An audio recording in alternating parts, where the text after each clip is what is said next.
Petite précision de la part du traducteur avant de commencer cette vidéo. Dans cette vidéo, on va parler de la prière du pécheur, The Sinner's Prayer. Il s'agit d'une façon de faire utilisée dans l'évangélisation des temps modernes qui consiste à dire aux gens « Vous pouvez être sauvé en acceptant Jésus dans votre vie comme Sauveur et Seigneur, simplement en répétant cette prière « Seigneur Jésus, je reconnais que j'ai péché.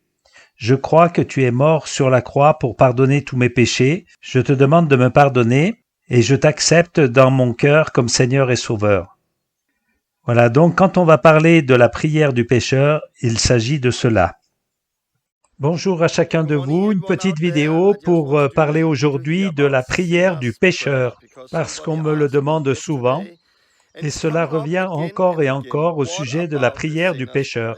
Que doit-on répondre à ceux qui utilisent la prière du pécheur? Premièrement, quand on parle de la prière du pécheur, il faut considérer que c'est quelque chose de récent.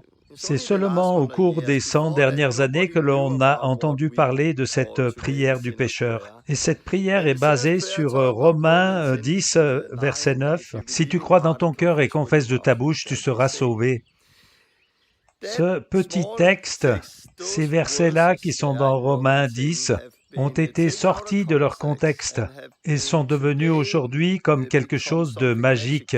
Si vous faites cela et si vous priez cela et faites ça, vous serez sauvés. Et il y a plusieurs façons de considérer ça. Premièrement, notre problème est la façon dont nous comprenons globalement l'Évangile aujourd'hui, parce que nous prêchons l'Évangile de manière à ce que les gens soient sauvés là tout de suite. C'est comme si on était stressé. Et tu dois le faire ici, maintenant, tout de suite, là, maintenant. Vas-y, fais-le, prie, dis cette prière, tu dois être baptisé maintenant, tout de suite. Calmez-vous. Dieu a mis les hommes sur la terre pour qu'ils le recherchent et le trouvent. Si vous leur forcez la main pour entrer dans le royaume, ils vont le recevoir maintenant et le rejeter demain. Nous devons laisser du temps pour une vraie repentance. Nous devons prendre le temps pour qu'ils entendent la parole. Et on peut lire aussi dans Romains, « Comment entendront-ils si personne ne prêche? Comment entendront-ils si personne ne leur dit? La foi vient de ce que l'on entend. Ils ont besoin de temps pour entendre. Il faut du temps pour que cela descende dans leur cœur, afin qu'ils expérimentent une vraie repentance. Et donc aussi pour être baptisés, si c'est le cas. Mais quand on parle de la prière du pécheur, cette prière est devenue quelque chose de stressant. Vous devez dire cette prière. Et quand vous avez dit cette prière, vous êtes sauvés. Bien sûr, vous devez la comprendre et être sincère. Mais juste comprendre et être sincère, cela ne veut pas dire grand-chose. Parce que je peux dire à quelqu'un, « Veux-tu aller en enfer? » Non, bien sûr que non. Le penses-tu vraiment? Es-tu sincère de ne pas vouloir aller en enfer? Oui, je suis sincère, je ne veux pas aller en enfer. Tu le veux profondément? Oui, je le veux. Ok, si tu pries cette prière, tu n'iras pas en enfer. Alors nous avons des gens qui sont très très sincères dans leur cœur et ils récitent cette prière. En quoi sont-ils sincères? Ils sont sincères de ne pas vouloir aller en enfer. Mais ils ne sont pas sincères dans leur volonté à suivre Christ. Et on en est là. C'est comment le présenter. L'Église initiale ne prêchait pas l'Évangile du salut en tant qu'objectif principal. L'Évangile qu'ils prêchaient, c'était de suivre Christ. Ils se concentraient là-dessus. Alors bien sûr, suivre Christ a pour fruit le salut, et donc on n'ira pas en enfer. Et on doit comprendre comment l'Église initiale le faisait et notre façon de faire aujourd'hui. Et je crois bien sûr que si quelqu'un est sincère en suivant Christ, qui a considéré ses péchés et qui veut se détourner de ses péchés et qui veut faire de Jésus son Seigneur, et cela veut dire « Seigneur, Seigneur, tu es mon Seigneur, et je veux que tu me dises quoi faire. » Parce que par ailleurs, Jésus dit « Pourquoi m'appelez-vous Seigneur, Seigneur, et ne faites-vous pas ce que je dis ?» Alors si quelqu'un est réellement sincère dans son cœur et qu'il veut vraiment suivre Jésus, de prier cette prière, c'est bien. Il n'y a pas de problème à dire « Jésus, je te demande de pardonner mes péchés. et de prier une formule de la prière du pécheur, je n'ai pas de problème avec ça, je pense que c'est bien. Le problème, c'est que nous disons alors, maintenant tu es né de nouveau, tu viens d'inviter Jésus dans ton cœur, tu es né de nouveau. Et là, nous avons de gros problèmes, parce que ce n'est pas biblique, et c'est faux. Alors examinons la prière du pécheur. Romains 10, verset 9, premièrement, dans Romains 10, 9, nous devons toujours lire le texte dans son contexte. Donc Romains 10 a été écrit pour l'Église de Rome. Cela a été écrit pour des croyants déjà nés de nouveau, qui sont déjà passés par la repentance, qui ont fait de Jésus leur Seigneur, qui ont été baptisés en Jésus-Christ et qui ont reçu le Saint-Esprit.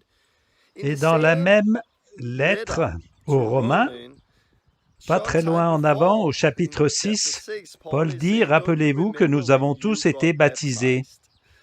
Et aussi, dans le chapitre 8, il dit « Maintenant que vous avez reçu l'Esprit, marchez donc par l'Esprit ».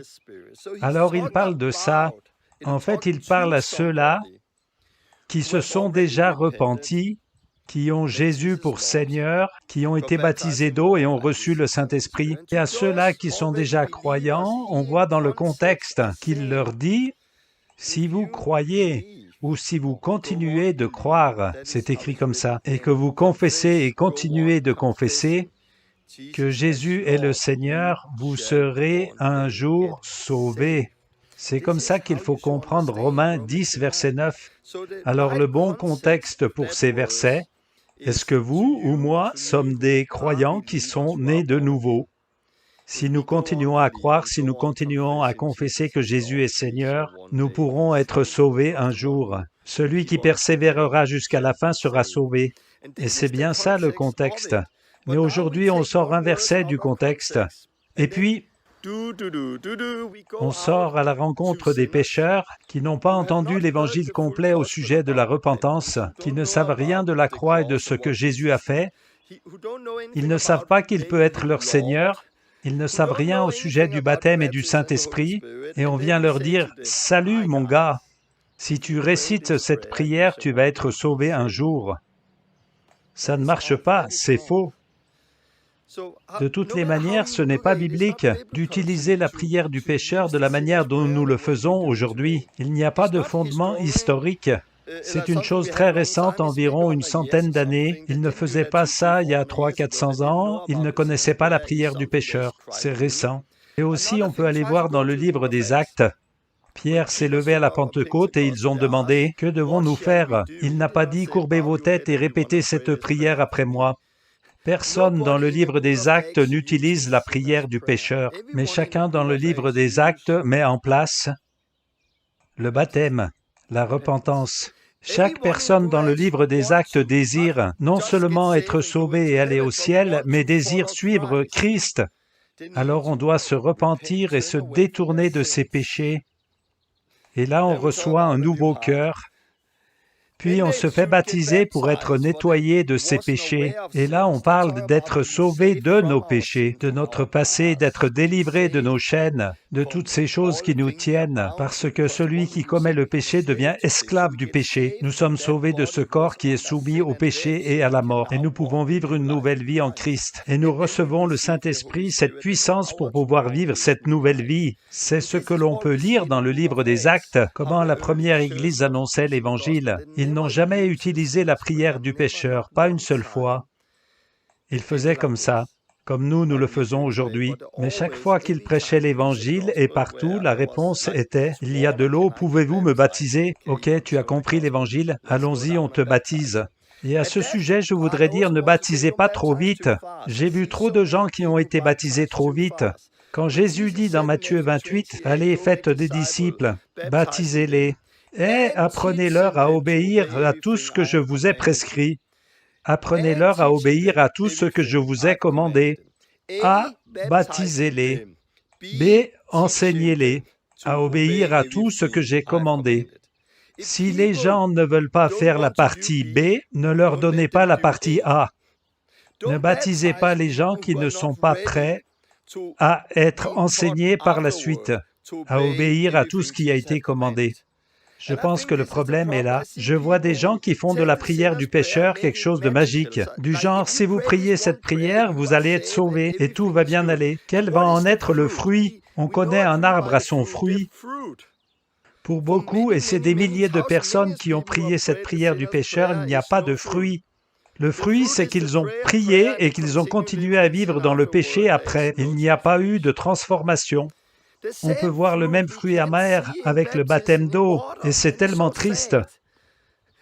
J'ai rencontré des gens qui ont été baptisés dans l'eau et après, la personne les ayant baptisés dit « Vous êtes prêts? On va vous enseigner comment obéir à Jésus. » Non, non, non, je ne veux pas de ça. Je voulais juste être baptisé dans l'eau. C'est mauvais. Désolé. Mais si quelqu'un refuse de l'enseignement après, les paroles de Jésus et comment obéir à Jésus, s'ils ne veulent pas la partie B, ne leur donnez pas la partie A, ne les baptisez pas. Le signe montrant que les gens sont prêts à être baptisés, c'est qu'ils ont un cœur repentant, mais aussi qu'ils écoutent et qu'ils veulent être enseignés dans la parole de Dieu et suivre Jésus après. Mais on peut facilement baptiser les gens en leur disant « Hé, tu veux aller au ciel? Ça te dit d'aller au ciel? » Oui. Est-ce que tu es sincère de vouloir aller au ciel plutôt qu'en enfer? Oui, je suis vraiment sincère. Ok, on te baptise. Et en quelque sorte, le baptême devient comme une nouvelle prière du pécheur. Et je voudrais dire encore, il faut que le baptême soit correct bibliquement. C'est la repentance, le baptême dans l'eau, recevoir le Saint-Esprit, c'est la réponse de la première Église à l'Évangile. C'est dans le contexte de « je veux suivre Christ », je veux faire de Jésus le Seigneur de ma vie et obéir à sa parole. Et si vous n'obéissez pas à ses paroles, alors Jésus va dire « Pourquoi m'appelez-vous Seigneur, Seigneur, si vous ne faites pas ce que je dis » Luc 6, 46. Alors, la réponse non biblique est la prière du pécheur. Récite cette prière et tu vas aller au ciel. Mais prier cette prière, c'est bien, je le fais avec des gens, c'est beau. Mais s'ils prient vraiment et sincèrement, « Jésus, je te confesse comme Seigneur », et qu'ils écoutent sa parole, et que font-ils? Ils se repentent, se font baptiser et reçoivent le Saint-Esprit. Ok, c'était juste au sujet de la prière du pécheur et un petit peu sur le baptême. Concernant la prière du pécheur, chaque fois que vous la rencontrez ou que vous voyez quelqu'un qui l'utilise ou que c'est écrit quelque part, demandez « Pourquoi utilisez-vous la prière du pécheur? Pourquoi faites-vous comme ça? » Il n'y a pas de mal de prier avec les gens, mais de leur dire « Veux-tu aller au ciel? » et puis répète cette prière. C'est faux, ce n'est pas biblique. Vérifiez dans le livre des Actes, imitez la première Église, comment ils prêchaient et quelles réponses ils obtenaient à la suite de leur prédication. Que cela puisse vous servir, soyez bénis. À bientôt.